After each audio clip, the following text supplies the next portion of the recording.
প্রত্যেকটি আমার অত্যন্ত পরিবার যুব সমাজ, মুরব্বিয়ানে কেরাম, পর্দানসীন আমার সরলা ওলামা ও বোনেরা, যে আল্লাহ পাক আমাদের সকলকে আজকের এই মাহফিলে উপস্থিত হওয়ার তৌফিক দিয়েছেন, এই জন্য শুকরিয়া দান সকলে বলুন আলহামদুলিল্লাহ।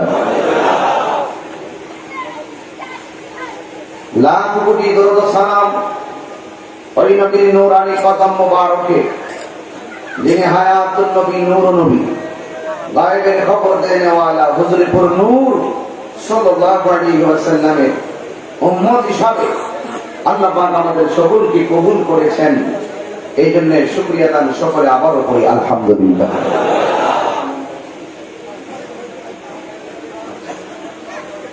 আমাদের যিনি আমার পূর্বে যিনি বক্তব্য দিয়েছেন, আমার পাশে বসা, এর পূর্বে যিনি বক্তব্য দিয়েছেন তিনি হুজুর চলে গিয়েছেন, কিন্তু প্রত্যেকটা কথা আমাদের জীবনের গুরুত্বপূর্ণ দিক। কথা বলেন ঠিক না ঠিক? এই কথাগুলো আমাদের মানার প্রয়োজন আছে না নাই? আল্লাহ আমাদের সকলকে মানা বোঝা তৌফিক দান করবেন, আমিন। বাহিরে যারা দাঁড়িয়ে আছেন, মেহেরবানি করে ভিতরে ফাঁকা জায়গাটা পরিপূর্ণ করে বসুন। আস্তে আস্তে মাঠ কানায় কানায় হয়ে গেল।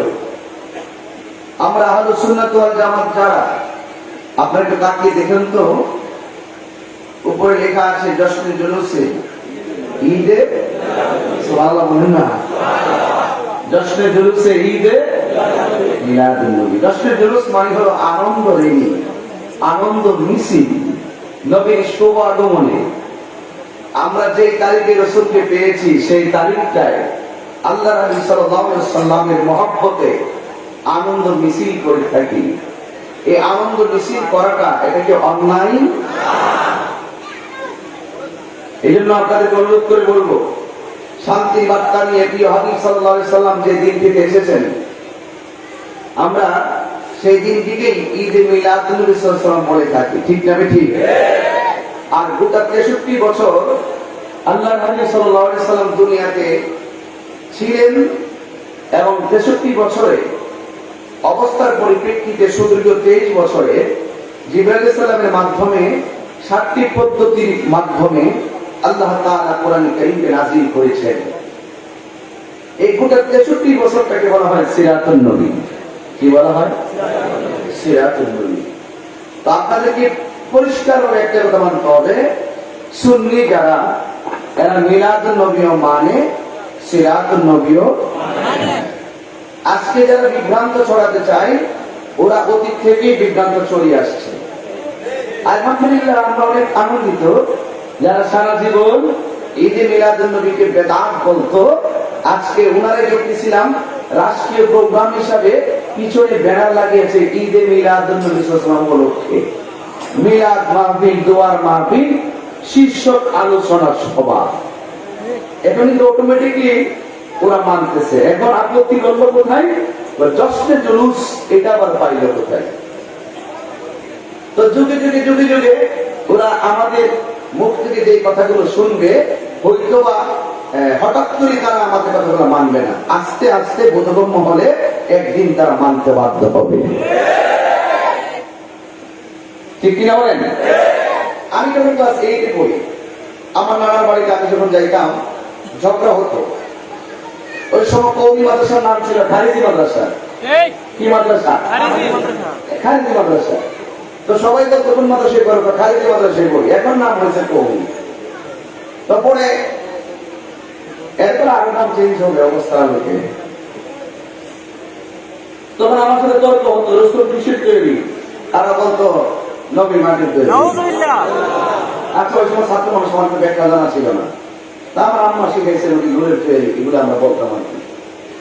এরপরে বলতো কি, নবী ময়দা পরিচয় করলে মাটির সঙ্গে মিশে গেছে। দেখেন, ওই সময় আমি খুব কষ্ট পাইতাম, কিন্তু আল্লাহর রহমতে এখন এই আজকে 3-4 বছর ধরে ওনারা স্পষ্ট ভাবে বলে হায়াতুন নবী, জিন্দা নবী, নবী রওজার ভিতরে জিন্দা।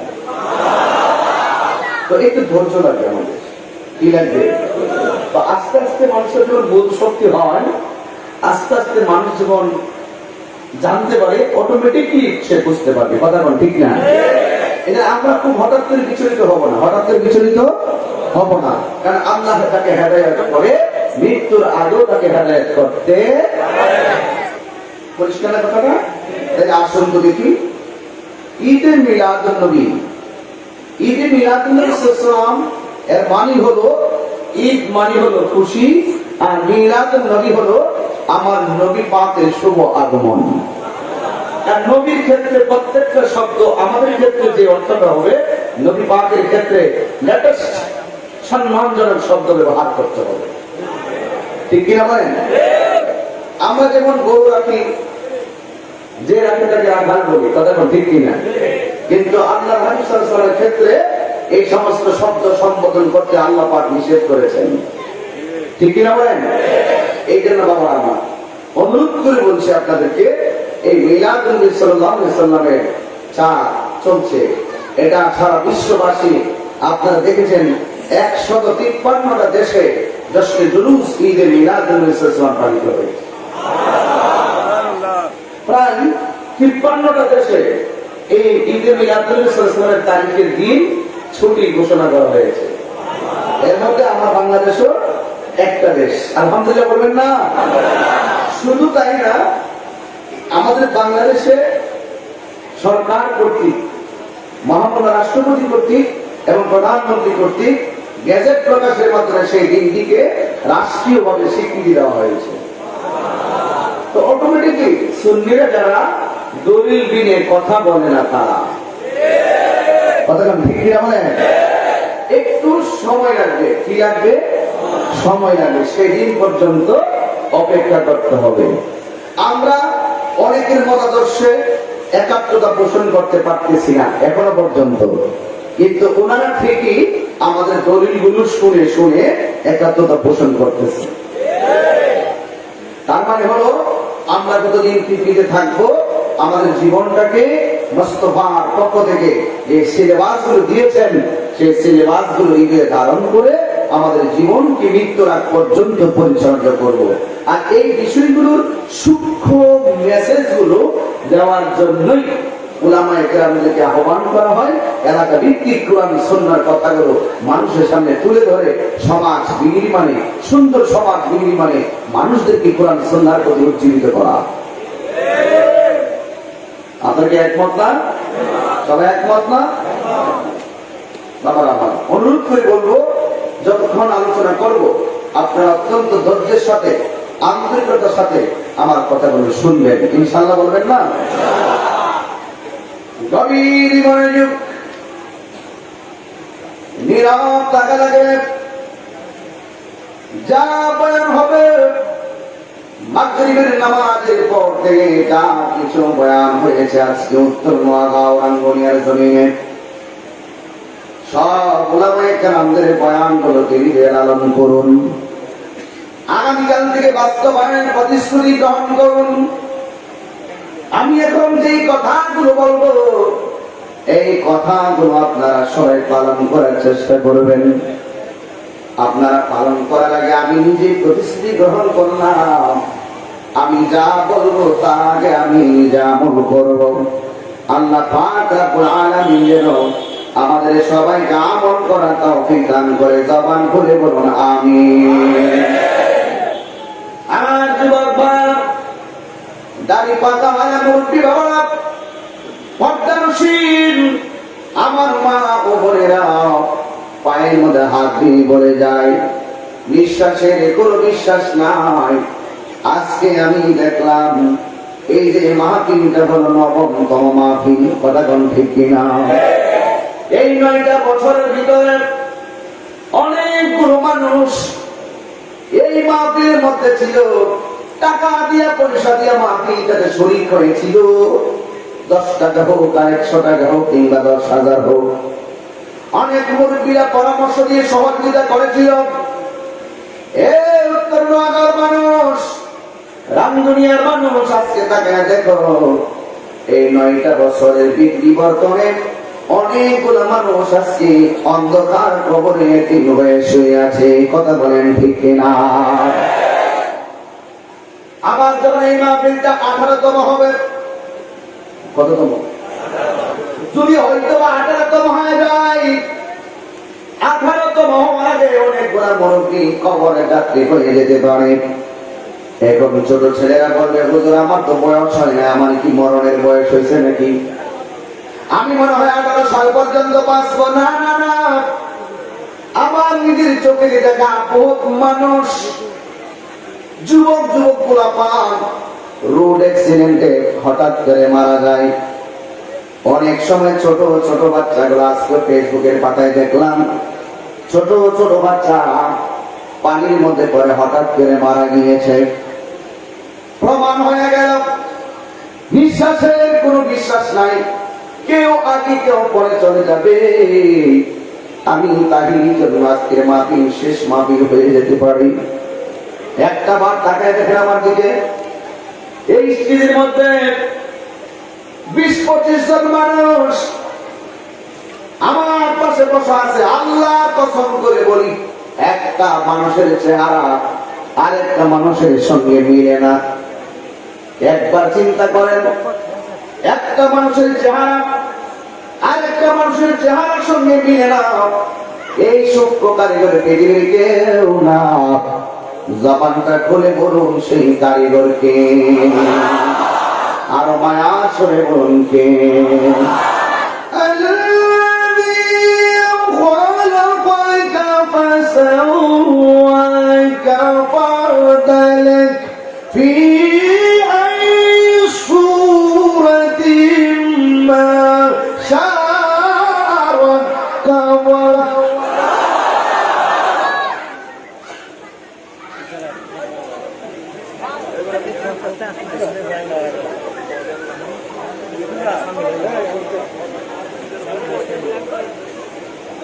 আল্লাহ রাব্বুল আলামিন বলেন,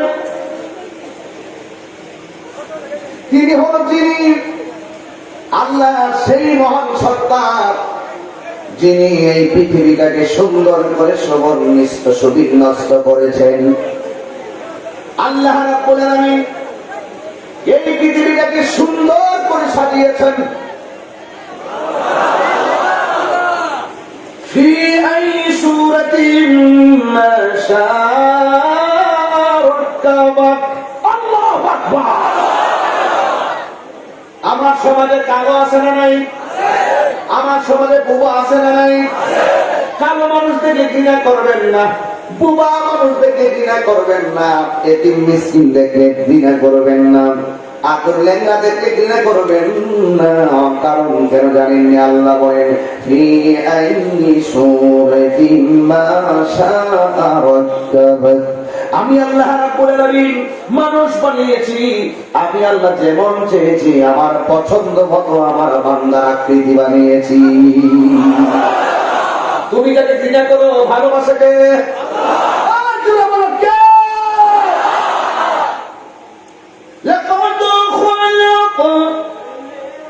তেলাওয়াত করলে কি আপনার কষ্ট হচ্ছে? আপনার কষ্ট হয়? মানে যখন আমি তেলাওয়াত করবো আপনার প্রস্তুত থাকবেন মনিরকে জোরে সোরে রাখ দেওয়ার জন্য। কণ্ঠ দিয়েছেন কে? হালকা গলা জোড়া বানাই কে? এই কণ্ঠ দিয়েছেন কে? সেই মনিরের জন্য একটু উদার করে দিয়ে মালিককে ডাক দিবেন, পারবেন না? তাহলে আমি একটু উৎসাহ পাবো, আমাদের সবার জন্য নিয়ামত হয়ে যাবে। কথা কোন ঠিক কিনা?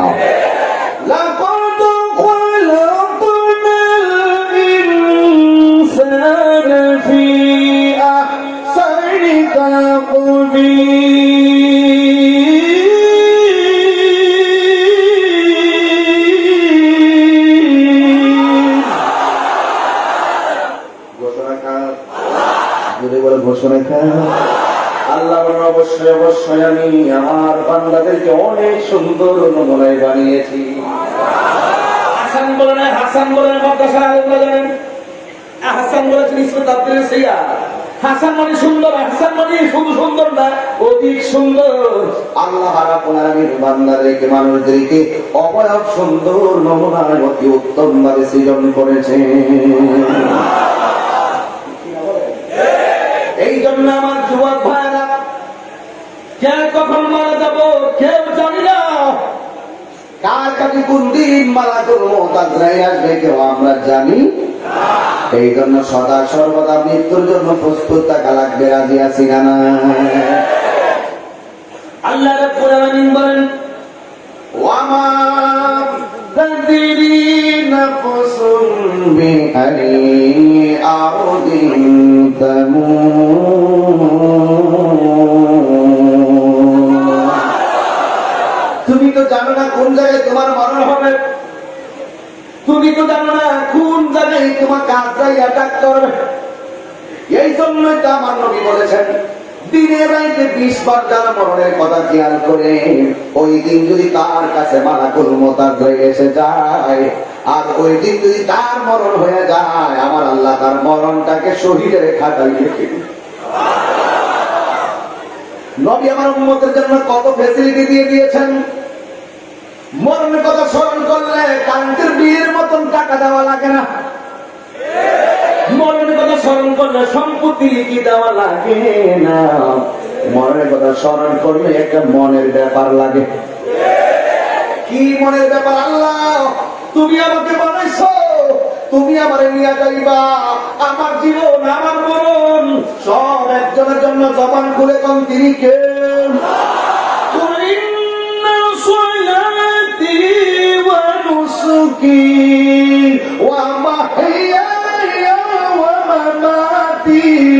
লিল্লাহি রাব্বিল আলামিন।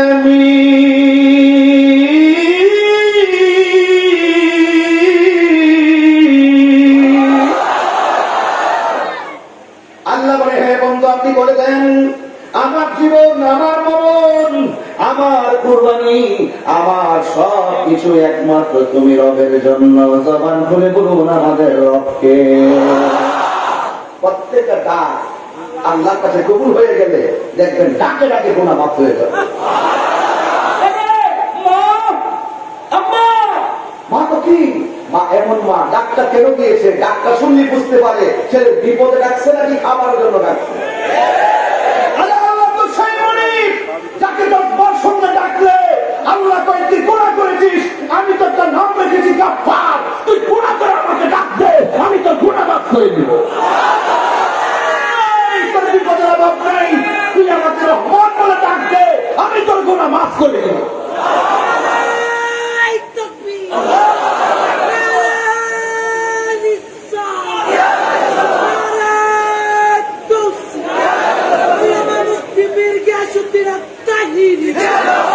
আল্লাহু আকবার জোরে বলেন।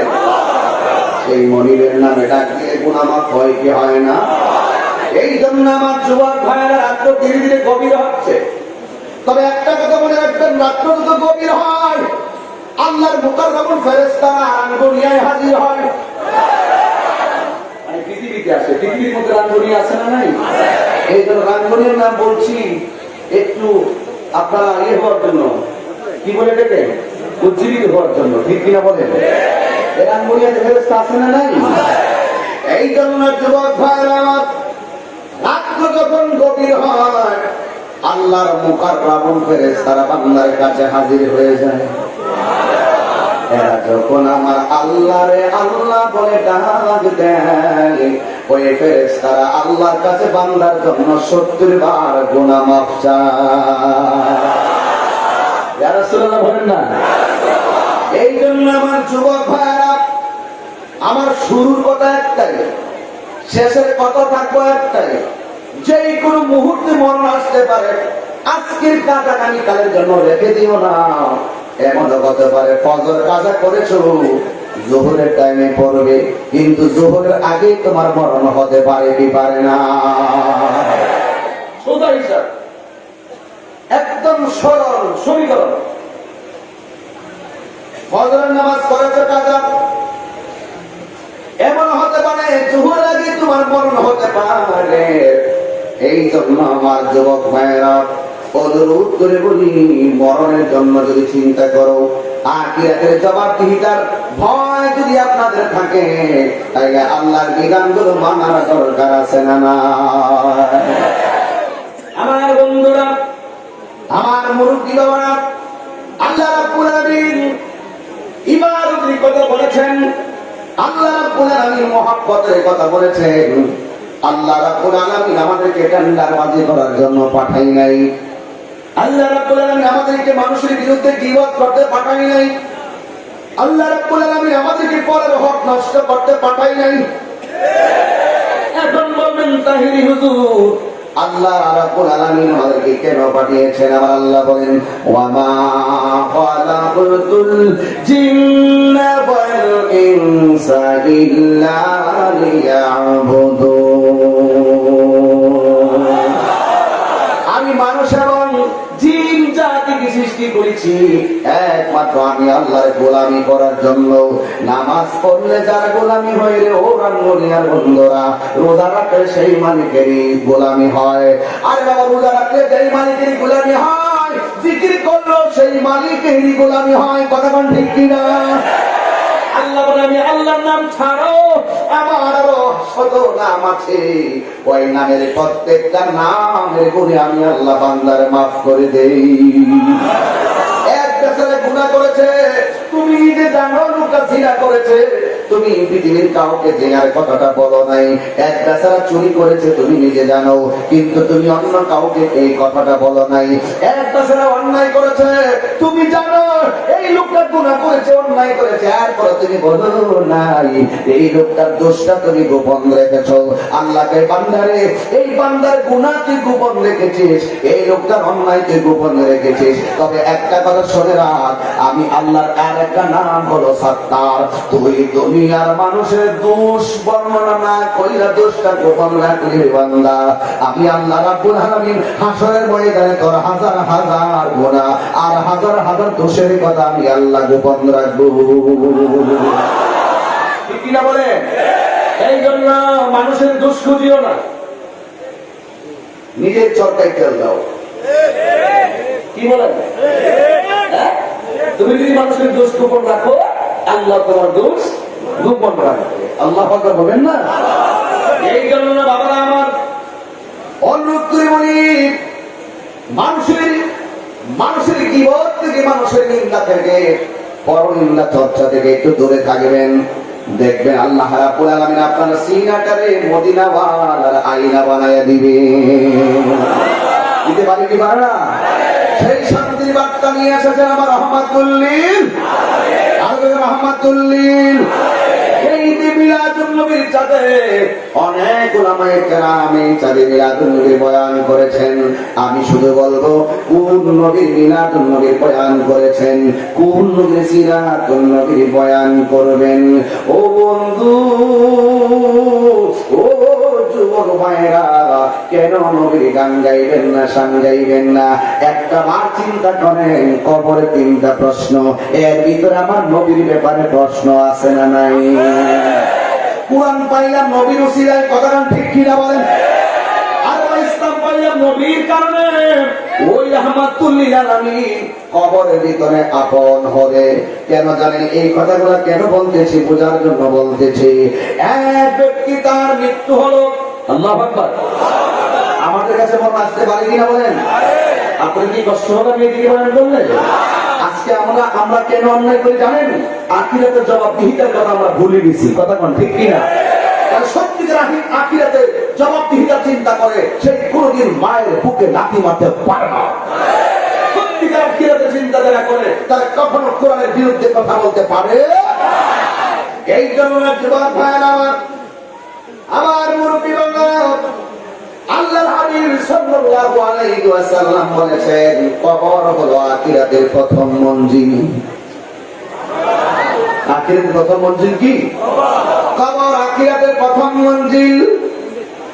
আমার নবী, আপনার নবী রাহমাতুল লিল আলামিন বলেছেন, আখিরাতের মঞ্জিলটা যদি পাড়ি দিতে পারো, কবরটা তার সহজ হয়ে যাবে, আখিরাতে হাসরের ময়দান তার জন্য সহজ হয়ে যাবে। এক ব্যক্তি মারা গেল, যেই জায়গার মধ্যে কবর করে শেষ হয়ে যায়, সেই জায়গার মধ্যে একটা সর্প দেখা যায়। আরেক জায়গায় আরেকটা কবর করলেন, ওই জায়গায় কবর করা শেষ, কবর করার পর একটা সর্প দেখা যায়। যেই জায়গায় কবর করে সেখানে একটা সর্প দেখা যায়। মানুষ বড় টেনশনে পড়ে গেছে। আমরা তো কোরআন হাদিস শরীফের মধ্যে পেয়েছি, কবরের মধ্যে সর্পের আযাব আছে না নাই? আমরা প্রায় ভাবে শুনি কবরে সাপ থাকবে, বিচ্ছু থাকবে, বলে কি বলে না? বলে না বলে না বলে না? মানে সর্প কেমন জানেন? বুখারী শরীফের হাদিস দেখলাম, কবরের মধ্যে যে সর্পগুলো আসবে, এই সর্পগুলোর দাঁতগুলো থাকবে লোহার দাঁত। এই দাঁতগুলো থাকবে 70 গজ লম্বা। আর এই সর্পের মাথার মধ্যে থাকবে মহিলাদের চুলের মতো চুলের গোছা। ওই সাপের বডিটাতে এত দুর্গন্ধ থাকবে যে এই দুর্গন্ধ পৃথিবীতে ছেড়ে দিলে মানুষ কলেরা হয়ে মারা যেত। আবার ওই সাপটা মানে এত লম্বা হবে 450 কিলোমিটার লম্বা। এত বিশাল বড় সর্প। আমার কাছে মনে হচ্ছে ছোট্ট একটা কবরে এত বড় সাপ কিভাবে থাকবে? তোমরা মনে রেখো, মৃত্যুর পরে যা কিছু হিসাব আছে দুনিয়ার চাইতে আলাদা। কথা বলে ঠিক না ঠিক? এই জন্য কবরের ভিতরে সর্প সর্প বিষয়টা খুবই ডেঞ্জারাস একটা নিউজ। কথা বল ঠিক কিনা? আমাদের এই সমাজের মধ্যে যদি 10-20 হাত সর্প দেখি আমাদের অনেক ভয় লাগে, কি লাগে না? ঠিক এমন ভাবে প্রত্যেকটা কবরের ভিতরে শুধুমাত্র সর্প। এই সর্পের ভিতরে দ্বিতীয়বার কবর পুরা হলো, সেখানেও সর্প। এবার চিন্তা করলো, লোকটা আবেগ ছিল, লোকটা সালেহ ছিল, লোকটা মুমিন ছিল, তার কবরে কেন সাপ? সকল মানুষ চিন্তায় পড়ে গেল। শেষ পর্যন্ত একজন আল্লাহর বন্ধুর কাছে গিয়ে বলল, হুজুর এই কবরে কেন সর্প? এই লোকটা তো 5 ওয়াক্ত নামাজ পড়তো, এই লোকটা তো রোজা রাখতো, এই লোকটা তো রাসূলকে অনেক মহব্বত করতো, তার কবরের মধ্যে সর্প দেখা যায়, কি করব? তিনি বললেন, যতই কবরে সর্প দেখা যাক না কেন, তোমরা একটি কাজ করো, এখন তোমরা কবর করো। যদি কবরে সর্প দেখা যায় তাহলে দাফন করবো ওই কবরে, না দেখা গেল ওই কবরে দাফন করবা। তৃতীয়বার কবর করা হলো। সাউন্ডটা একটু তুলে দেন, হাড় একটু হাতে তুলে দেন, রাখেন, মিক্স রাখেন। এই জন্য যুবক ভাইরা অনুরোধ করে বলি, এবার দ্বিতীয়বার সর্প রাখা হলো। রাখার পরে ওই মুহূর্তে কবর করা শেষ হয়ে গেল, জানাজার নামাজ শেষ হয়ে গেল। ঠিক আছে, ওই মুহূর্তে কবরের পানির মধ্যে যখন লাশটা নামাবি, ওই সময় তাকে দেখে কবরের ভিতরে একটা সর্প দেখা যায়। এখন কি করবে বড় চিন্তায় পড়ে গেছে। শেষ পর্যন্ত সর্প দেখে কবরের ভিতরে লাশটাকে নামাইয়া দেওয়া হলো। লাশটাকে নামাইয়া উপর দিকে দিয়ে বাঁশগুলো দেওয়া হলো, আর উপরে চাটাই গোলা দেওয়া হলো, আর মাটি দিয়ে দিয়ে তার কবরটাকে অন্ধকার করে দেওয়া হলো। তার কবরের ভিতরে সর্প থেকে মানুষের মধ্যে আনাগোনা শুরু হয়ে গেল। এ বন্ধুরি, ও রাঙ্গুনিয়ার বাবারা, এবার কবর মধ্যে সর্প দেখার বিষয়টা আলোচনা সমালোচনায় চলে আসলো। সবাই চিন্তা করে, কি ব্যাপার? এই লোকটা তো নামাজ পড়তো, এই লোকটা রোজা রাখতো, তার কবরের ভিতরে কেন সাপ দেখা যায়? এবার মানুষে বাজারে হাটে ঘাটে আলোচনা করে একটা মুরব্বী ডাক দিয়ে কয়, বাবারা যার যার চিন্তা করো, যার যার কবর আযাবের চিন্তা করো। এই কথা বলার পরে আর একজন মুরব্বী ডাক দিয়ে কয়, ঠিক আছে অসুবিধা নাই, তবে এই লোকটা তো দেখলাম ভালো মানুষ, তার কবরের ভিতরে কেন সাপটা দেখলাম? এইটা দেখার পরে সবার মনের ভিতরে একটা চিন্তা আসলো। আর একজন ডাক দিয়া বলে, ঠিক আছে, আমরা তো জানি লোকটা নামাজ পড়তো, আমরা জানি লোকটা রোজা রাখতো, আমরা জানি লোকটা হজ করেছে, কিন্তু লোকটা কেমন ছিল আমাদের চাইতে আরো বেশি ভালো জানবে তার পরিবার। কথা কোন ঠিক কিনা? পরিবারের কাছে যাওয়া হলো, স্ত্রীর কাছে গিয়ে জিজ্ঞাসা করা হলো, তোমার স্বামী মারা গেল, তোমার স্বামীর কবরের ভিতরে শুধুমাত্র আমরা সাপ দেখলাম, আমরা তো জানি তোমার স্বামীটা 5 ওয়াক্ত নামাজ পড়তো, আমরা তো জানি তোমার স্বামীটা ভালো মানুষ ছিল, কিন্তু তার কবরের ভিতরে সর্প দেখলাম, এটা তো ভালো কোনো লক্ষণ না, এটা তো ভালো কোনো লক্ষণ হতে পারে না। তুমি মেহেরবানি করে বলো তোমার স্বামীর চরিত্রটা কেমন ছিল? সব গুণের কথা আমরা জানি, তবে আমরা তো কোনো দোষের খবর জানি না। তবে তুমি তো সংসারে করেছো, তুমি জানো নি তোমার স্বামীর কোনো দোষ আছে কিনা? স্ত্রী ডাক দিয়া বলে, ও গ্রামবাসী, ও গ্রামবাসী, গ্রামবাসী, আমার স্বামী যে নামাজ পড়তো কথাটা সত্য, আমার স্বামী যে রোজা রাখতো কথাটা সত্য, কিন্তু আমার স্বামী এত বড় নেক কাজ করার ভিতরে একটা দোষ ছিল, একটা অন্যায় কাজ করতো। আমি তার বারবার বলছি আপনি এই কাজটা করেন না, এই কাজটা করলে নামাজ কাজ হবে না, এই কাজটা করলে রোজায় কোনো কাজ হবে না, এই কাজটা করলে যাকাত কোনো কাজ হবে না। এলাকাবাসী বলে মা গো কি এমন দোষ ছিল, আমরা দোষের কথা বলে আমরা সতর্ক করে দাও। এবার স্ত্রীরা চোখের পানি ফালাইয়া ডাক দিয়ে কয়, গ্রামবাসী, আমার স্বামী ইবাদত করার পাশাপাশি আমার স্বামী ব্যবসা করত, ব্যবসার মধ্যে ওজন দেওয়ার যত মাপ যত যা কিছু ছিল, ওজন দিয়ে যখন দ্রব্য বিক্রি করত, ওই ওজনের দ্রব্যের ভিতরে কিছু পাথরের কণা দিয়ে দিয়ে ওজন বাড়াইয়া বাড়াইয়া মানুষদেরকে ধোঁকা দিয়া দিয়া বিক্রি করত। এই জন্য মনে হয় আমার স্বামীর কবরে সর্প আগমন হয়ে গেছে। এই জন্য বন্ধুরে ওজনের ভিতরে প্রতারণা করত, যেইভাবে মাপ দিত মাপের ভিতরে পাথর গুলা ঢুকাইয়া দিত, দিয়ে দিয়ে ওজন করত। যেমন আমাদের দেশে সরিষা আছে না নাই, আরো জোরে বলো সরিষা আছে না নাই, সরিষা ভালো করে পরিষ্কার না করিয়া পাথরের কিছু কণা কানা দিয়ে যদি তারা বিক্রি করে, তাই এই বিক্রি করার কারণে ওই পাথর এই সরিষার ওজন বেড়ে যাবে। সরিষার ওজন যখন বেড়ে যাবে ওই মুহূর্তে ওজন বাড়লে টাকাও বেশি পাওয়া যাবে। কথা কন্যা ঠিক না বেঠি? এই মুরব্বীর সামনে তোমরা কেন যাও? ঠিক আছে, আমি এলাকা আসলে আসলে বলি যে আপনার মাঠ বড় করবেন, তোমরা মুরব্বীর সামনে আসো কেন? আদর তো ঠিক রাখবে, আদর ঠিক রাখো। আমার স্বেচ্ছাসেবক কোথায়? তোমরা দায়িত্ব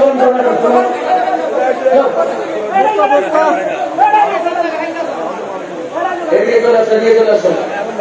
এগুলো অসম্ভব অসম্ভব।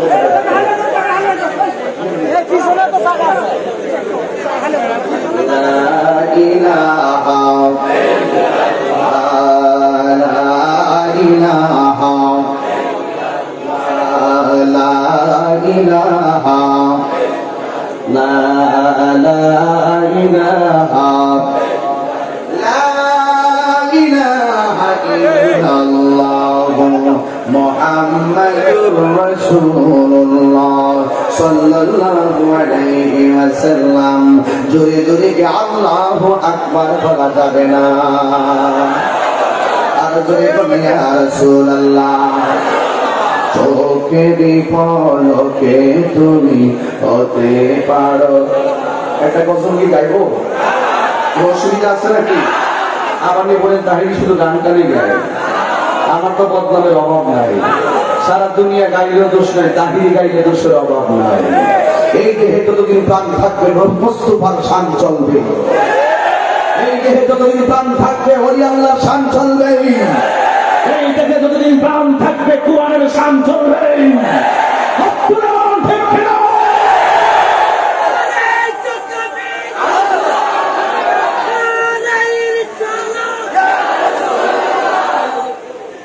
আলহামদুলিল্লাহ বলেন। আমার সাথে বলতে পারবেন আপনার সবাই? আমার আজকের ওয়াজের বিষয়টি ঠিক আছে মনে করেন? আমাদের জন্য প্রত্যেকটা মানুষের জীবনের হৃদয়টাকে সফট করার জন্য এই বয়ানগুলো প্রতিনিয়ত মেহরাবে মেহরাবে প্রয়োজন। কথা বলেন ঠিক কিনা বলেন? হাত তুললে চোখের পলকে তুমি হতে পারো লাশ, চিরতরে বন্ধ হবে তোমার নিঃশ্বাস, হবে এলাম তোমারি নাম মসজিদের মাইকে, হবে এলাম তাহিরি নাম মসজিদের মাইকে, বাড়িওয়ালা নাই রে বাড়ি,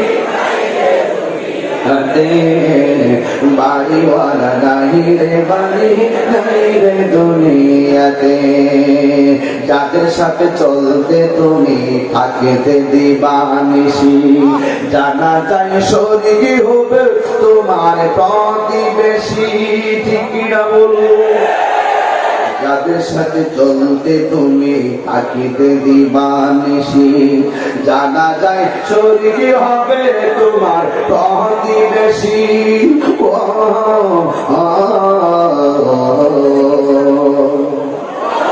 স্বজনেরা নিয়ে যাবি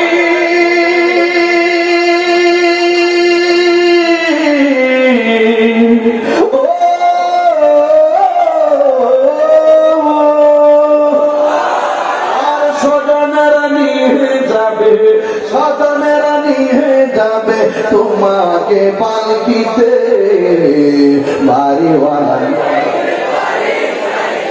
এক যুবক ভাইরা সবাই ভালো বলো, বাড়িওয়ালা নাই চোখের পলকে তুমি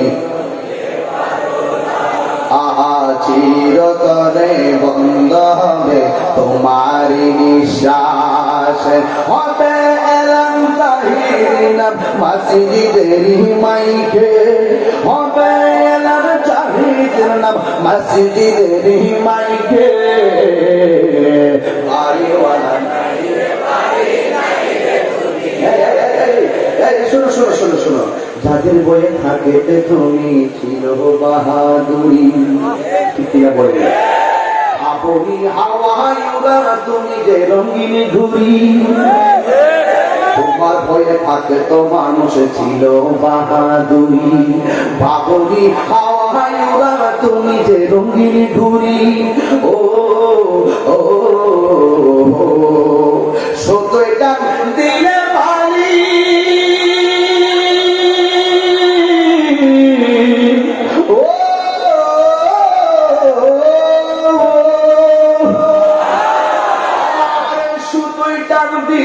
মালিক, শুধুই টান দিলে মালিক পারবে না থাকিতে, বাড়িওয়ালা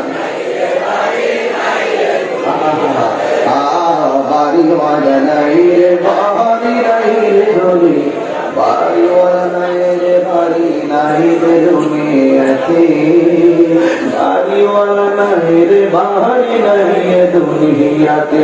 এই কথা শুনে আমার জীবনটা মিলে যায়। আমার বাবা 2.5 বছর আগে চলে গেছে, মিটারটা লাগাই গেছে, এই মিটারের বিল দিতেছি, কারেন্টের বিল আমরা দিতেছি, কিন্তু যেই মালিক বাড়ির মালিক মিটারটা লাগাই গেছে সেই মালিকটা আজকে কবরে এতিম হয়ে শুয়ে আছে। ওই বাপটার চেহারা তুমি খেয়াল করবে, বলো বাড়িওয়ালা নাই রে বাড়ি নাই রে দুনিয়াতে, বাড়িওয়ালা নাই রে বাড়ি নাই রে দুনিয়াতে, চোখের পলকে তুমি চিরতরে বন্ধ হবে তোমার নিঃশ্বাস। হবে এলাম তোমার নাম মসজিদের মাইকে, হবে মসজিদের মাইকে, বাড়িওয়ালা নাই রে বাড়িওয়ালা নাই রে বাড়ি নাই রে দুনিয়াতে। একটা জবান বন্ধ রাখবেন না, জবানটা খুলে বলুন আল্লাহু আকবার।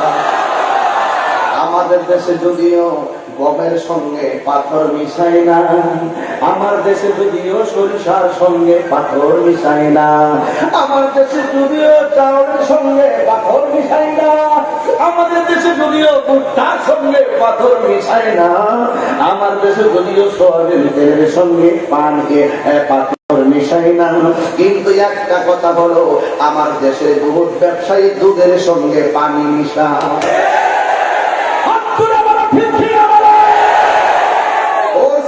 কেউ না বুঝে একজন বুঝে জবান খুলে বলো তিনি কে? একটু লাভের জন্য ঈমান বিক্রি করতে চলো। আজকে থেকে ওয়াদা করো, জীবনে কোনোদিন মালের সঙ্গে পাথর মিশাবো না, জীবনে কোনোদিন দুধের সঙ্গে পানি মিশাবো না। তুমি যদি তোমার নীতিটা ঠিক রাখো, যে গরুটা দুধ দিত 5 কেজি, তোমার নীতি যদি ঠিক রাখো, ওই দুধের থেকে আমার আল্লাহ 8 কেজি দিতে পারে কি পারে না? হিসাব মিলাইয়া চলেন, একটু সৎকরণ লাগবে।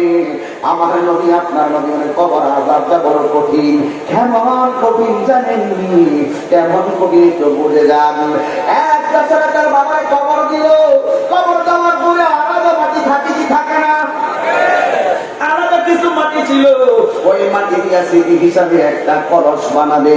এই জন্য কলসটা বানাইলেন। কলসটা বানাইলেন কেন? যেমন আমার আব্বা যখন মারা গেছে, কাপড়ের কাপড়টা গায়ের মধ্যে দেওয়ার পরে অতিরিক্ত একটা কাপড়ের টুকরা আমি রেখে দিয়েছি। এই টুকরাটা আমি যেই জায়গায় চেয়ারে বসি, ওই ডয়ারের ভিতরে আমি এটা রেখে দিয়েছি। বন্ধু আমি যখন মাঝে রওনা দেই, আমার আব্বা তো দুনিয়াতে নাই, তোমার আব্বা তো দুনিয়াতে নয়। আমার আব্বার কাপড়ের কাপড়টা ডয়ার থেকে আমার হাতের মধ্যে নিয়ে চুমা দেয়, চুমো দেয়, চুমো। জীবনে কত বাবার সালাম ফিরে করতে ভেবেছি, আজকে খবর শুনো, জীবনে কত বাবার দেখি, কিন্তু আমার আব্বা কবরে আমার বাবার মতন কাউরে দেখি না। এই জন্য আমার বাবার কাপড়ের কাপড়টা কষ্ট দিয়েছে আপনাদের। আর ওই বাপটার জন্য একটু কান্দোস না, সেই বাপটা তোর মানুষ বানাইবার জন্য ভক্তদের পানি বানায় হলাইছে, কথা কোন ঠিক না? একটা ঘটনা করে গেলে যেতে পারি আমি, একটা ঘটনা করলে তো বলতে পারি, কিন্তু বাবা মার একটা বিষয়, এই মানুষটার দোয়া থাকলেই কাউন্সিলর হয়, এই মানুষটার দোয়া থাকলেই মেয়র হয়, এই মানুষটার দোয়া থাকলেই আল্লাহওয়ালা হয়, কথা কোন ঠিক না? তুই জিজ্ঞাসা করে দেখ, পৃথিবীতে সব মানুষটা স্বার্থে তোমার জন্য দোয়া করবো, আর দুইটা মানুষ তোর জন্য পাগল পাগল হয়ে নিঃশ্বাসে দোয়া করবে, ওই মানুষটার নাম করে জনম সুখী।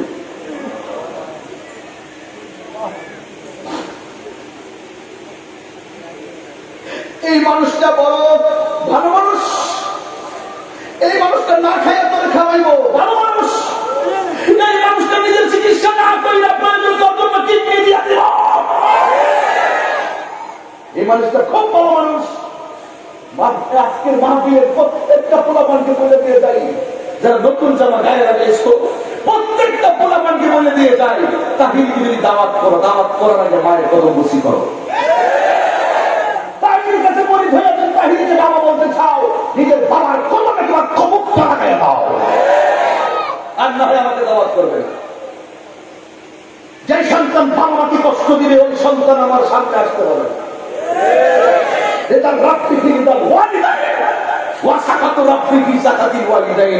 মা বাবা রাজি থাকলে আল্লাহ রাজি থাকে, মা বাবা কষ্ট পেলে আমার আল্লাহ কষ্ট পায়।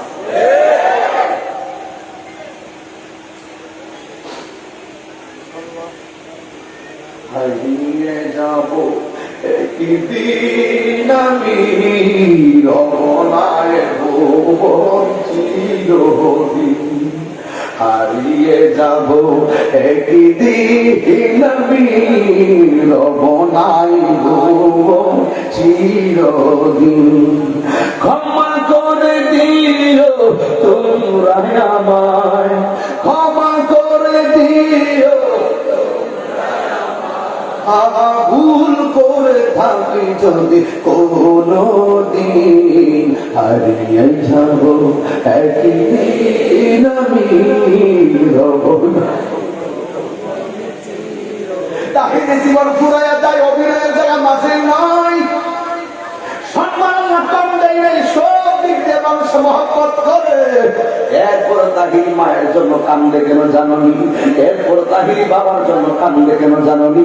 এই মানুষটা আমার দোয়া করে সিটানা গতকাল আসছি, আসার সময় কত রাতের বেলা কাপড়গুলো আমার ধুইছে নিজে, আবার সকালবেলা ঘুম থেকে উঠার আগে কাপড়গুলো আয়রন করে আইনা দিচ্ছে, দিয়ে আমার হাতে দিয়ে কই বলিনা সিটানা যাবে 5 দিনের জন্য, এই জন্য তোর কাপড়গুলো আমি আয়রন করে রেডি করে দিচ্ছি। এই মানুষটা যদি চলিয়া যাই কেডা করে এই দোয়াগুলা কইরা পাঠাইবো?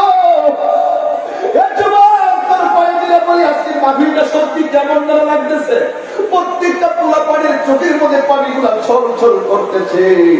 নিঃসন্দেহে আমার যুবকগুলো আজকে দিকে মার পাগল হবে না, হবে না, হবে না, হবে না, হবে না, হবে না, হবে না, হবে না, হবে না। হাত তুলে বলো, হাত তুলে বলো, মায়ের পাগল হবে না।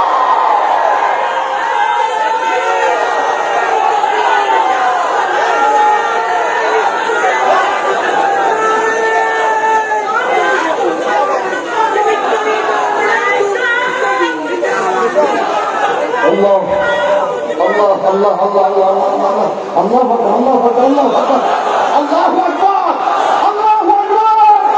এই গুরুস্থানের প্রত্যেকটা কবরে যারা অনেকদিন আগে শুয়ে গেছে, এরা কেমন আছে আমরা জানি না। আজকের মাহফিল উসিলাই, চোখের পানির উসিলাই আমার দাদার গুনাহ, আমার দাদির গুনাহ, আমার নানার গুনাহ, আমার নানির গুনাহ, আমার ভাইয়ের গুনাহ, আমার বোনের গুনাহ, আমার বাবার গুনাহ, আমার তালের গুনাহ, আমার মায়ের গুনাহ, আমার খালাম্মার গুনাহ মাফ হইতে পারে কি পারে না?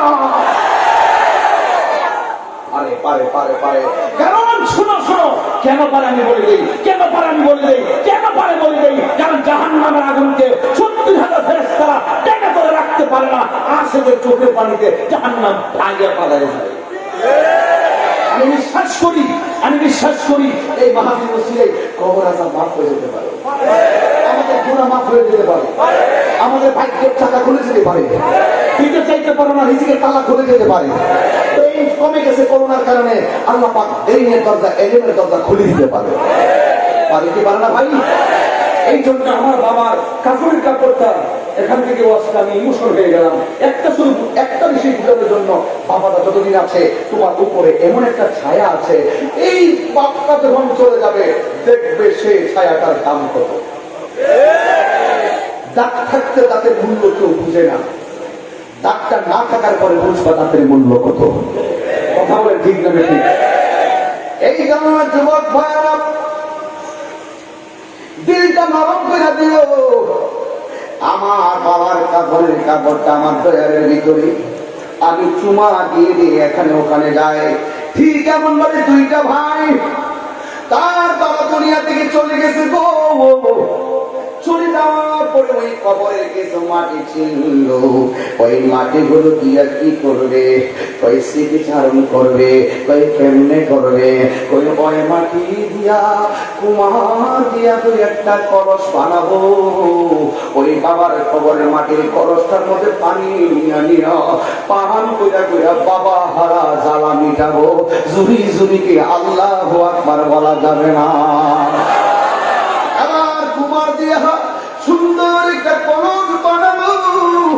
ওই কলসটা বানাইয়া কলসের ভিতরে দিনের বেলা পানি রাখলো, রাতের বেলা তারা পানি পান করবে। এবার রাত্র যখন গভীর হইয়া গেছে গো, একটা মাই ঘুম থেকে উঠে গেল। ঘুম থেকে ওইটা গ্লাসের মধ্যে পানি নিল, নেওয়ার পরে দেখে আগুন যেমন গরম, পানি ঘুমের চাইতে আরো বেশি গরম হইয়া রয়েছে। এবার ভাইটা মনে মনে কয়, আকাশের সূর্য নাই, চুলার আগুন নাই, হঠাৎ কেন কেমনে ঠান্ডা পানি গুলা গরম হয়ে গেল। রাতের বেলা তো পানি আরো ঠান্ডা থাকার কথা।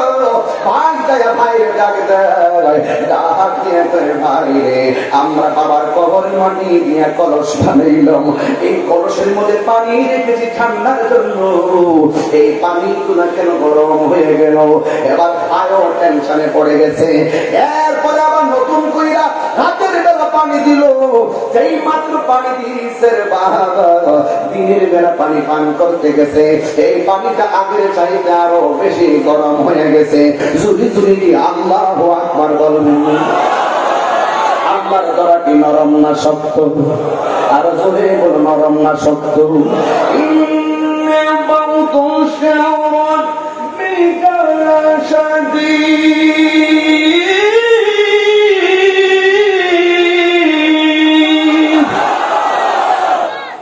আল্লাহর ধরা কি নরম না শক্ত? আল্লাহ ধরে ধরার মতোই ধরে, ঠিক কিনা বলুন? আল্লাহ ছেড়ে দেয় কিন্তু ছাড় দেয় না, মনে রাখবেন। আল্লাহ ছেড়ে দেয় কিন্তু ছাড় দেয় না। তুই নামাজ পড়স নাই, রোজা রাখস নাই, 5 ওয়াক্ত নামাজ পড়স নাই, ঠিক আছে। আমি বাবা দুনিয়ার ফ্যাক্টরিতে চাকরি করলে 2 দিন না গেলে 2 দিনের বেতন কাটা দেয়। আর আল্লাহর কাছে আমাদের চাকরি এই যে 5 ওয়াক্ত নামাজ আমরা 1 ওয়াক্ত হাজিরা দেই না, 3 ওয়াক্ত হাজিরা দেই না, 5 দিন 6 দিন 10 দিন নামাজ পড়ি না। আমার আল্লাহ এমন বড়, এমন মহিয়ান গরিয়ান যে আল্লাহ আমার নামাজ না পড়া সত্ত্বেও আমার খাওয়াইতাছে, পড়াইতাছে। দুনিয়ার মালিক, ওরে ফ্যাক্টরির মালিক 3 দিন আগে বেতন কাটতে দেয়। হাজিরা না দিলে বেতন কাটতে দে। আর আমার আল্লাহ 5 ওয়াক্ত হাজিরা দিয়েছেন, 5 ওয়াক্ত নামাজ। আমরা মাসের পর মাস কাটাই দিলাম, একটা বেলা খাবার আল্লাহ বন্ধ করে নাই। কথা বুঝেন? এই জন্য আল্লাহ ছাড় দেয় কিন্তু ছেড়ে দেয় না। ছাড় দিল কোথায়? নামাজ পড়স্তাই করে নিয়মিত ঘুম পাড়াইলো, নামাজ পড়স্তাই করে নিয়মিত খাওয়াইলো, নামাজ পড়স্তাই নিয়মিত জিন্দিগি করাইলো, কিন্তু ছেড়ে দিবে না কোনদিন জানানি। নামাজ না করার কারণে হাসরের ময়দানে আল্লাহ সর্বপ্রথম যে হিসাবটা নিবে, এই হিসাবটাই হইল নামাজের হিসাব। একটা কদম সামনে যেতে পারবি না হিসাব দিয়ে। ওই যে ছাড় দিছে দুনিয়ায়, ছেড়ে দিবি না হাসরের মাঠে। হিসাব নিয়ে কথা বলি। এই জন্য যুবক ভাইরা দিনের বেলা পানি দিল, রাতের বেলা পানি আবার গরম হয়ে গেল। বন্ধুরে আমার এবার তুই ভাই চিন্তায় পড়ে গেল, কি ব্যাপার? দিনে পানি রাখলে রাতের বেলা গরম হয়ে যায়, রাতে পানি রাখলে দিনের বেলা গরম হয়ে যায়। তার কারণটা কি? একবার আমি তো কারণ জানি না।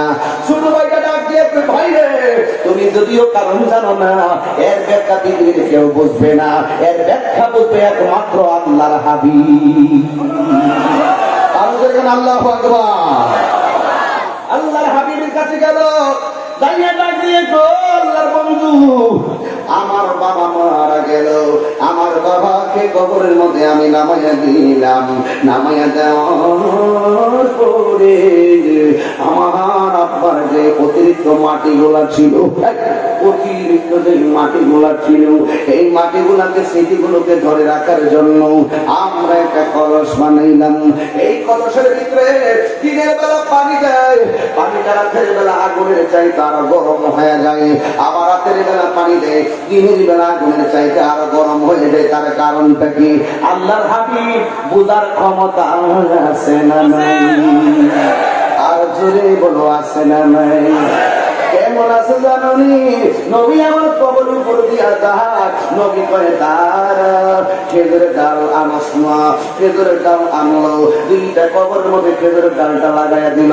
সাহাবারা তো নবী গো নবী, হঠাৎ করে কেন দাঁড়াইয়া গেলেন? সাহাবীর কাছে আমার নবী ডাক দিয়ে কয়, সাহাবারা, আমি নবী হাঁটতেছি, দেখতেছি দুইটা কবরের মধ্যে আযাব হইতেছে। কি হইতেছে? দুইটা কবর দিকে আযাব হইতেছে। আল্লাহর হাবিবকে সাহাবায়ে কেরাম জিজ্ঞেস করলেন, নবী গো, এই দুইটা কবরের ভিতরে কেন আযাব হইতেছে? আমার নবী জানার ক্ষমতা আছে না না? নবী আমার ডাক দিয়ে, সাহাবীরা গো, ও সাহাবীরা, দুইটা কবরে আযাব হচ্ছে কেন জানো? একটা কবরের মানুষে চুগলখড়ি করত, চুগলখড় আছে না নাই? তাহিরি এলাকাতে আসবার আগে কয় বন লড়াইতেছে, দানাদার পাইতেছে, সারাদিন দোকানে বসে তাহিরি বদনাম করছে। আমার এখন বই অবশ্যই করছে। এমন কিছু জাতিলার মুনাফিক আছে না নাই? একটা লোকাল সাপ, একটা জাতি সাপ, একটা লোকাল মানুষ আর একটা মুনাফিক। যুগে যুগে যুগে যুগে আমি মনে করি না যে আমি ঘরের পাশের মানুষটা খুব বাড়া, সবচেয়ে বেশি ক্ষতি করবো আমার ঘরের পাশের মানুষ। মনে করি না আপনার বন্ধু সত্যি বাড়া, সবচেয়ে বেশি ক্ষতি করবো আপনার বন্ধু। খুব সতর্ক, খুব সতর্ক। দেখো নির্বাচন আসলে সব টাকা খাইব, আপনার ভোটটা দিবার আছে এরকম। আপনার তো টাকা খাইব, দিনের বেলা ওইটা থেকে টাকা খাইব। মানে এই যে একটা মুনাফিকি, এই আননিফাতিক এর কারণে সমাজের ভিতরে সবচেয়ে বেশি বিশৃঙ্খলা। মুনাফিকি কি চলবে না বন্ধ হবে? যেমন চলবে না বন্ধ হবে। মুনাফিকরা বেহেশতে বিক্রি করবে, ঠিক কিনা?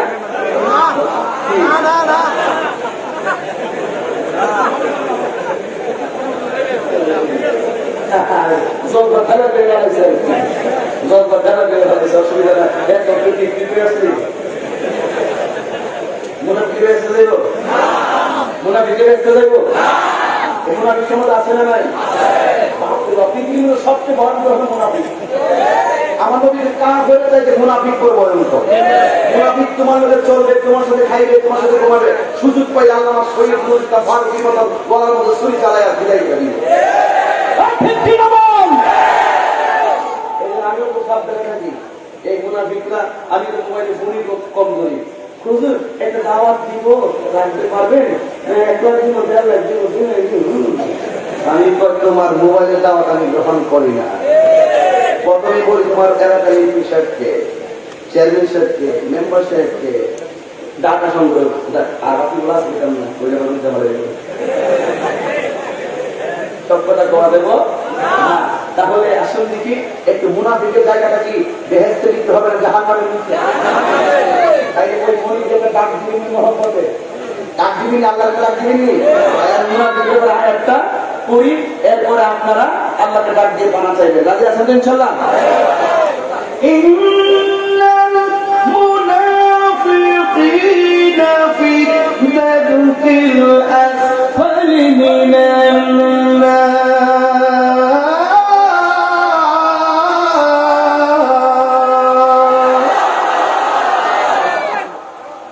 আমি দেখতেছি আজকে কোরআন তেলাওয়াত করলে আপনারা আরো বেশি আশিক হয়ে যাবেন, কারণ এবিসিডি করলে আর সব পাওয়া যায় না।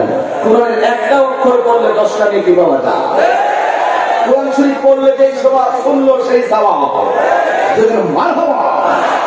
এবার আল্লাহর বন্ধুর কাছে গিয়ে বলে, আল্লাহর বন্ধু বলেন দুইটা কবরে আযাব হচ্ছে, একটা কবরে মানুষ চুগুলখুরি করত, আরেকটা কবরে মানুষ কসরত করে পবিত্রতা অর্জন করত না।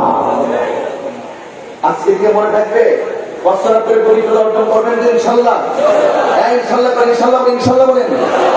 কসরত করে পানি না নেওয়াটাকে খুব স্বাভাবিক মনে করে আমরা মনে করি, এই জন্য এটা শাস্তি ভয়ঙ্কর। আর মুনাফিকি আমরা খুব স্বাভাবিক মনে করি, মুনাফিকিটা করি, এই জন্য এটার শাস্তি ভয়ঙ্কর।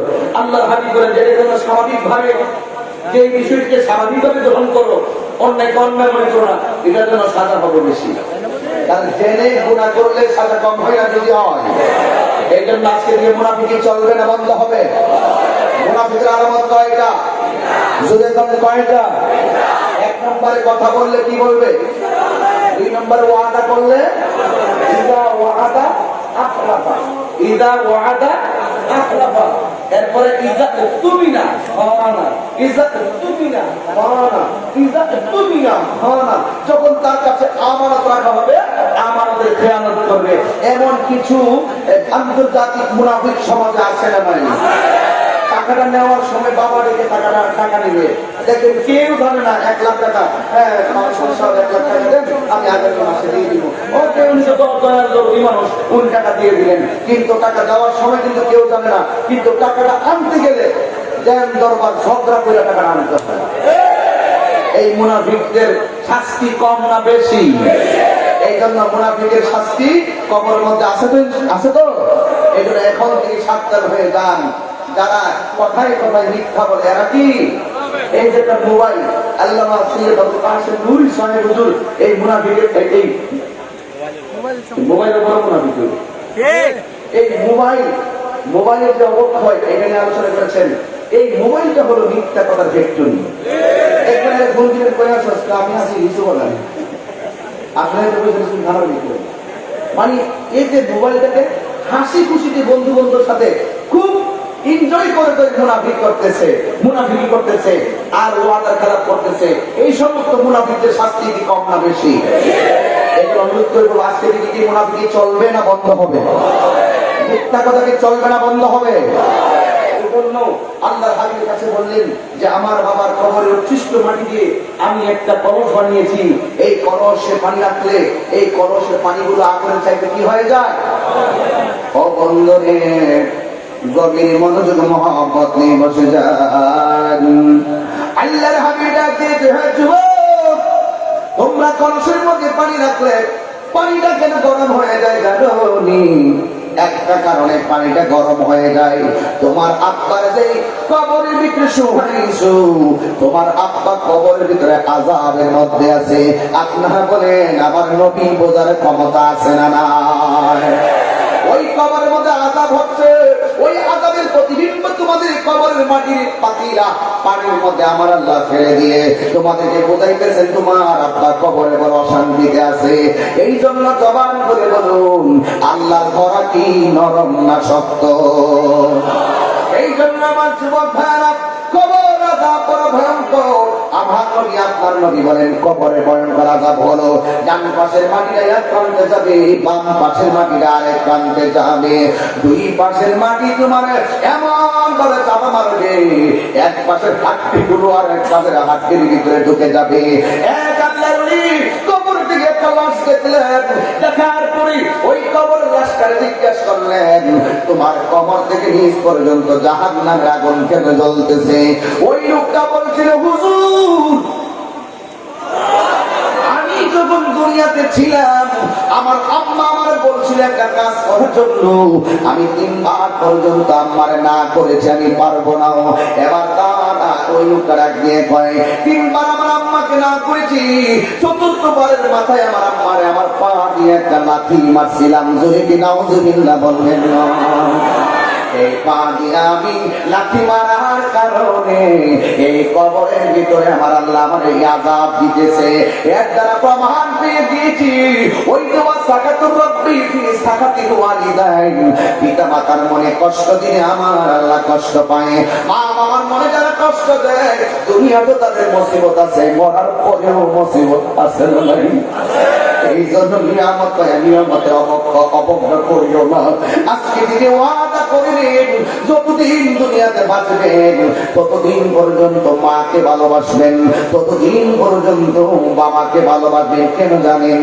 মাগো তোমার মতো নয় না কেহ আমায় কোলে টানি, মাগো তোমার মতো নয় না কেহ আমায় কোলে টানি। আঁচল দিয়ে মোচে ডাকি,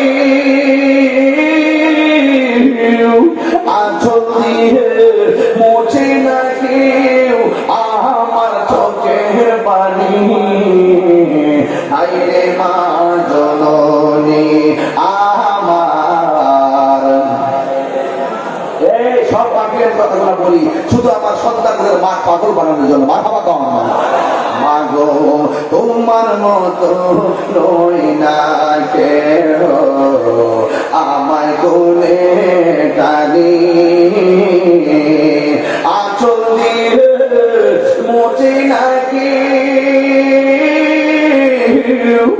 আঁচল দিয়ে মোচে নাকি আমার চোখে পানি। আইরে মা জননী আমার, আইরে মা জননী আমি কেমন করে দেব মাটি, আমি কেমন করে দেব মাটি তোমারি কবরে। মা তুমি আমার আগে যেও না গমরে। মা কাছে খারাপ লাগে? মা তুমি আমার আগে যেও না গমরে। একটা জবান বন্ধ রাখবেন না, ওই মা বাবার জন্য দোয়া আমরা চাই কি চাই না?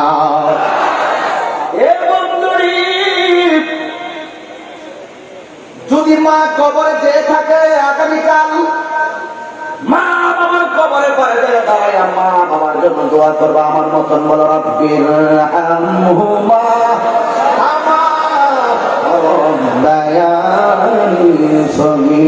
সবাই আমার সাথে বলেন, ও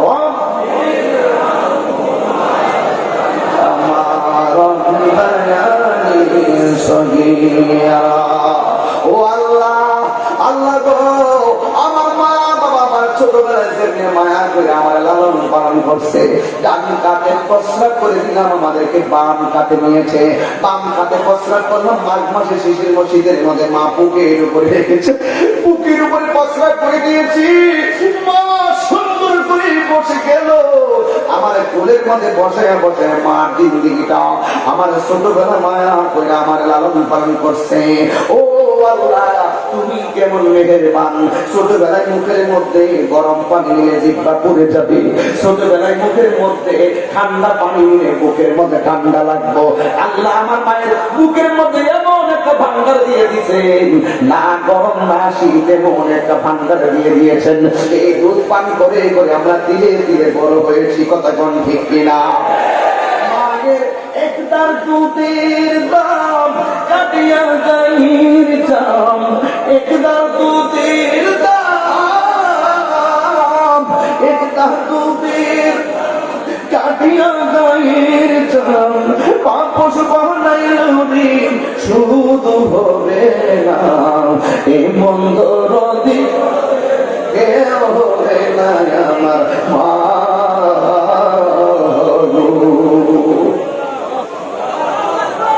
তুই মরে গেলে, মা বাপ মরে গেলে 1 মাস পরে মা বাপ বইটা যায়, কিন্তু তুই যখন মারা যাবি ভালো ভালো রান্না করলে মা বাবা খাইতে গিয়া ওই খাবারটা রাখিয়া দে আমার দাদুমণি খবরে। তুই তো বাপ মারা চাইলে কত খাবার খাইলি, বাপ মাটা তোর ভালো খাবারটা তোরে কামাইছে নিজে খাই না। এই জন্য আজকে রাঙ্গুনিয়া নোয়াপাড়ার বাবার আমি বয়ানটা করতেছি কেন, আমি চাই করে করে মায়ের পাগল গোলা হয়ে যাক। মা বাবা বড় কষ্ট করে করে লালন পালন করেছে। অনুরোধ দিয়ে বলি, মা বাবার মনে কষ্ট দিলে কোনোদিন আলে হাই পাবে না। মা বাবার জন্য কষ্ট দিলে দুনিয়াতে তার শাস্তি আছে না নাই? এই জন্য মার কাছে এসে বলে আমি বড় আলেম হয়েছি, আমি হজ করার জন্য যাব। মা ডাক দিয়ে কে, বাবা তুমি হজ করতে যাই না, কোনো অসুবিধা নাই, তুমি হজ করতে গেলে কোনো আপত্তি নাই। মা তো মা, মা মনে মনে তো দেখতে লই আমার ছেলেটা কত বড় আলেম হয়েছে, লেখা পড়ার মধ্যে আমি মায়ের সিলেবাসটা ভালো করে বসছেনি, একটু যাচাই বাছাই করতে যাই, ডাক দিয়ে করে দাদুমণি তুমি হজে যাইবা? আম্মা হজে যাবো। ঠিক আছে, তুমি গেলে আমি অসুস্থ থাকবো কেমনে? মা একটু ট্রাই করতেছে, এই জন্য সন্তানকে ঠিক আছে এবার গেলাম না। 2 বছর আসার পরে জিজ্ঞেস করা হয়, মা গো আমি হজ করতে যাব। এবার মা ডাক দিয়ে দেখি আমার দাদুমণি কি কতটুকু আমার মহব্বত করে, ডাক দিয়া বলে, বাবা গতবারের চাইতে আমার শরীরটা এবার আরো বেশি খারাপ লাগে, তুমি এই বছর হজের মধ্যে যেও না।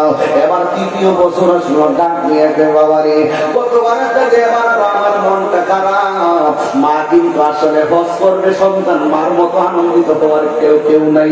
আর সন্তান ভালো লেখাপড়া করবে, মার চাইতে বড় আনন্দিত আর কেডারে। মা মাঝে মাঝে যাচাই করে, ওরে বাবা তুই হজ করতে যাবি, আমি তো একটা বার করে পেরে নিয়েছিলাম, একটা বার কি তুই আমারে করলি না? তুই কি জানোস না ওই হজ করতে গেলে টাকা লাগে, পয়সা লাগে, কত টাকা দেওয়া লাগে? তুই কি জানোস না আমার চারদিকে তাকাইলে কবুল হজরে সালাম হয়ে যায়।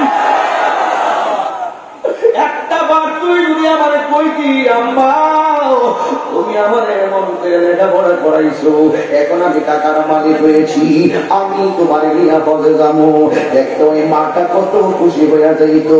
আরে বাবা তুই তো নতুন জামাই তো পরবি, মারে একটা বার কষ্টাম বা তোমার কি কাপড় লাগবো? দেখবে মা বলবে আমার লাগবে না, আমার বউ মানে কিনা দে, আমার লাগবে আমার নাতি নাতিদেরকে কিনা দে। মার সঙ্গে গোপনীয়তা করিস না, মা তোর সম্পদের বাদ বসাইতো না, মা তোর সম্পদ কাইরা নিত না। 1000 টাকা থাকলে হোক, মা কইবা আমার 100 টাকাতে প্যারাসিটামল কিনবো বা নাপা কিনবো।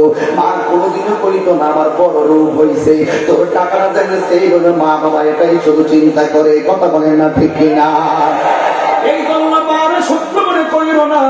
এবার ওই আল্লাহ ওই আলেম 3বারের মাথায় মারে হজের কথা কই নাই, এবার সন্তান মারে অবজ্ঞা করে হজের মধ্যে রওনা দিছে। যাইতে হঠাৎ করে সন্ধ্যা হইয়া গেল। ওই মুহূর্তে এখন মসজিদের ভিতরে ঢুকলো। তুই মনে মনে কই আমি রাত্রটা কাটাইয়া দেই, সকালবেলা আমি আবার হেঁটে হেঁটে হজরের দিকে রওনা দিব। এবার রাতের বেলা সন্তানটা ওই আদের মসজিদের মধ্যে নামাজে দাঁড়াইছে। নামাজের মধ্যে দাঁড়ানোর পরে পাশের বাড়িতে একটা চোর ঢুকলো। ওই চোরটাকে যখন ধাওয়া করলো, চোর তার চুরিকৃত মাল হাতের মধ্যে নিয়ে এমন জোরে একটা দৌড় দিল। দৌড়তে দৌড়তে দৌড়তে দৌড়তে দৌড়তে দৌড়তে হঠাৎ করে ডান বাম দিয়ে মানুষ এসেছে, কিন্তু চোর দেখতেছে ডানে যাওয়ার জায়গা নাই। চোর সামনে যাওয়ার জায়গা না পাইয়া, পিছনে যাওয়ার জায়গা না পাইয়া হঠাৎ করে দেখতেছে মসজিদটা খোলা আছে। এবার মসজিদের ভিতরে ঢুকছে, দুইটা চুরিকৃত মাল মসজিদের মধ্যে রাইখা ওই চোর জানালা দিয়া পালায়া ভাইরা গেছে। এই দিক দিয়া গ্রামের মানুষ মসজিদের ভিতরে ঢুকছে, এইটা দেখতেছে চুরিকৃত মালগুলা পড়ে রয়েছে। আর একজন মুসল্লি দাঁড়িয়ে দাঁড়িয়ে নামাজ পড়তেছে। এলাকাবাসী কয়, জীবনে কত চুর দেখেছি, এমন পাটপাট চুর তো জীবনেও দেখি নাই।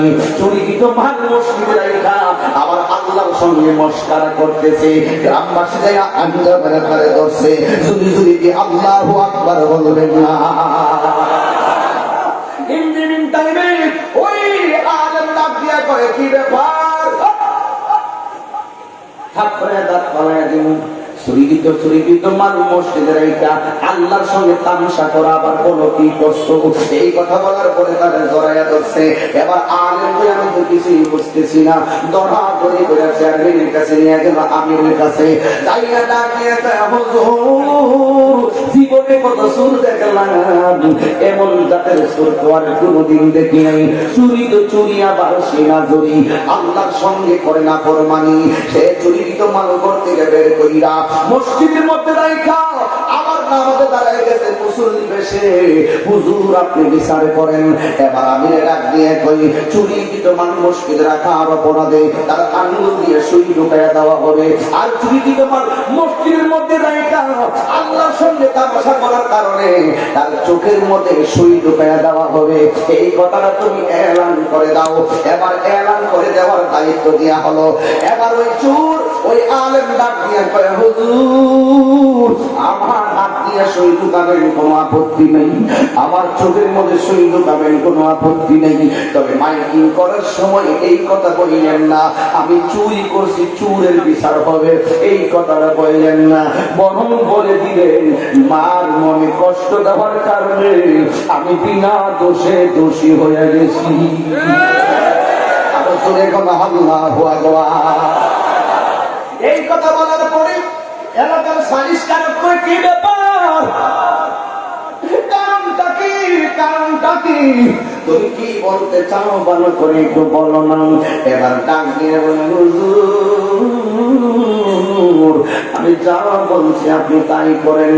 এবার দিন টাইমে এলাকার মধ্যে আল্লাহ হয়ে গেল। এবার হাজার হাজার মানুষ আসছে চোরের শাস্তি দেখার জন্য, কিন্তু যেহেতু হাতে হাতে ধরা পড়ছে, বাঁচার কোনো রাস্তা নাই। ওই মুহূর্তে এবার হাতের মধ্যে সুই দিল, চোখের মধ্যে আঘাত করবে।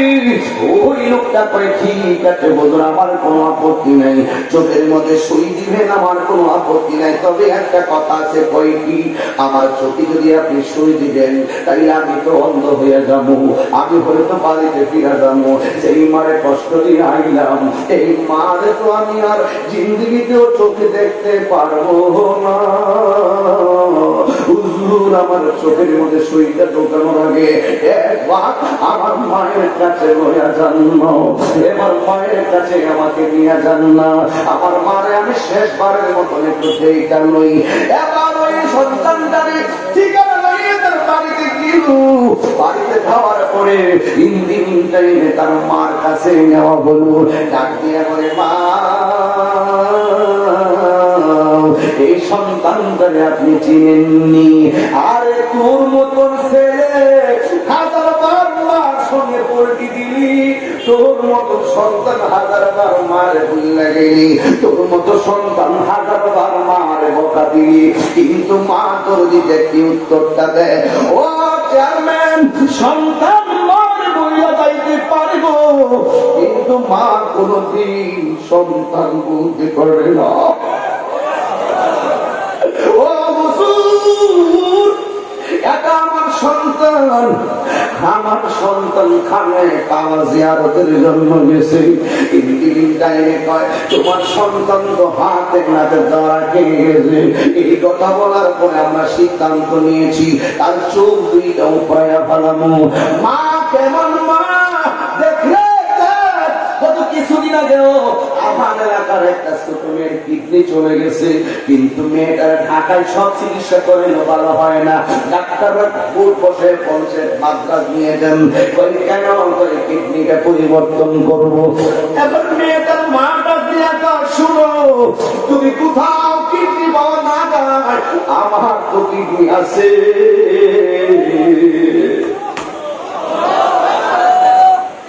মা কেন এত দাবি জানে না সকলে, বলো মা কেন এত দাবি জানে না সকলে, বলো জানতো যদি পড়ত দেখে কোরআন হাদিসে বলে, একটি হজের সওয়াব মিলে,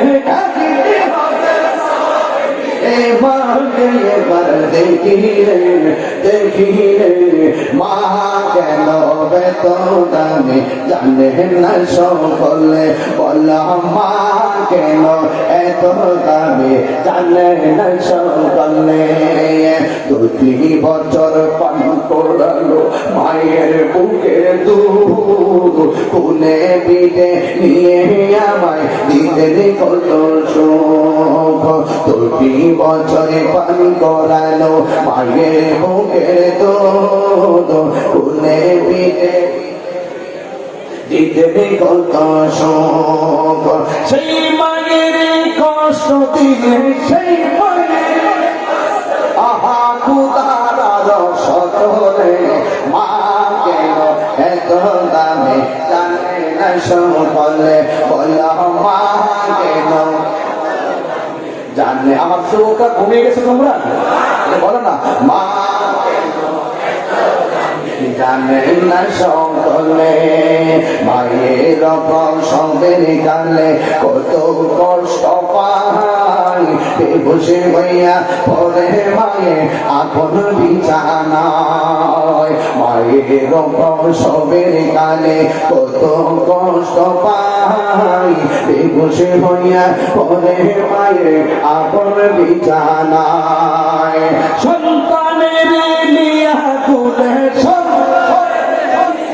কোনে প্রসব ব্যথা ভুলে, মা কেন এত দামে জানে, হাত তোলো মা কেন এত দামে জানে না সকলে, বলো জানতো যদি পড়ত দেখে কোরআন হাদিসে খোলে, একটি হজের সওয়াব মিলে, মাকে একবার দেখি রে মা কেন বেতনে জানে না সকলে, বলো মা কেন জানে না সকলে। মা গো ও মা দূরে, মা গো ও মা মদিনা কত দূরে, সেখানে আমি যাবো কেমন শুনেছি, সেখাই নাকি শুনেছি আহা দয়াল নবী আছে, মা গো বলো না মদিনা কত দূরে। সুবহানাল্লাহ কইবেন না?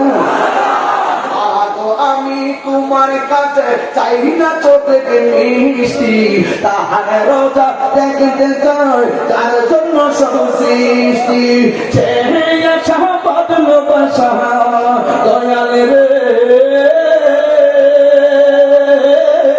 সে আশা বদল বাসা আমার অন্তরে, মা গো বলো না মদিনা কত দূরে, মা গো বলো না মদিনা কত দূরে, সেখানে আমি যাবো কেমন করে, শুনেছি সেখাই নাকি শুনেছি দয়াল নবী আছে, মা গো বলো না দূরে, মা গো বলো না মদিনা কত দূরে।